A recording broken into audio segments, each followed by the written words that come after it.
The Social Network sequel. It is titled Social Reckoning. It's going to star Jeremy Strong as Mark Zuckerberg, alongside Mikey Madison, Jeremy Allen White, and Bill Burr. Jesse Eisenberg and Andrew Garfield are both confirmed to be not returning, as well as the original director David Fincher. It will be written and directed by the original writer Aaron Sorkin, releasing October 9th, 2026. And I agree, it's weird because it's none of the same cast, and I Not just the same don't really director. know, not the same director. I don't really know what is the point of the sequel other than to make money. They came out with a little synopsis. It says that it centers on a Facebook engineer who teams up with a Wall Street Journal reporter to expose their secrets, like Facebook's secrets. I mean, I'm imagining that the film is going to be about the Cambridge Analytica scandal in 2018.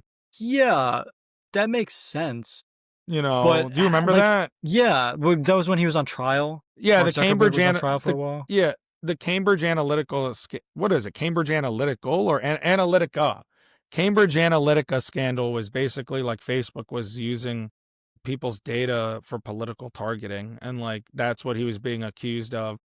That would make sense if that's what the movie's about, but I don't see how this is a sequel in any sense of the term. Just make a movie about that. It's not. Yeah, I agree. It's been not long a enough where you sequel. can make another Facebook movie and not have it be even related to The Social Network. Right. It's weird for them to make it related and not have it be the same people. And I agree, because here's an example of it. There's multiple movies about Steve Jobs.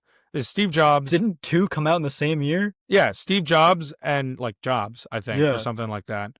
Starring different people playing Steve Jobs, and it's fine. They're not sequels, they're not related. There's no Steve Jobs, cinematic universe. So they have the SJCU, it doesn't exist. So I don't know. It's weird to me. And for what it's worth, I think Jeremy Strong is a great choice for Mark Zuckerberg. I think he's going to play him well. It's hard because making this a sequel is automatically comparing the original to this one. Like, if you have a Facebook movie that comes out and then 15 years later another one comes out, sure, people are going to be like, well, this one was better, this one was better. You're going to compare it anyway, yeah. Exactly, but it's not going to be as people are going to be like, well, Jeremy Strong is not as good as Jesse Eisenberg because it's the same exact version of the same exact person. And it's like, he's not as good as him and he's not as good as him.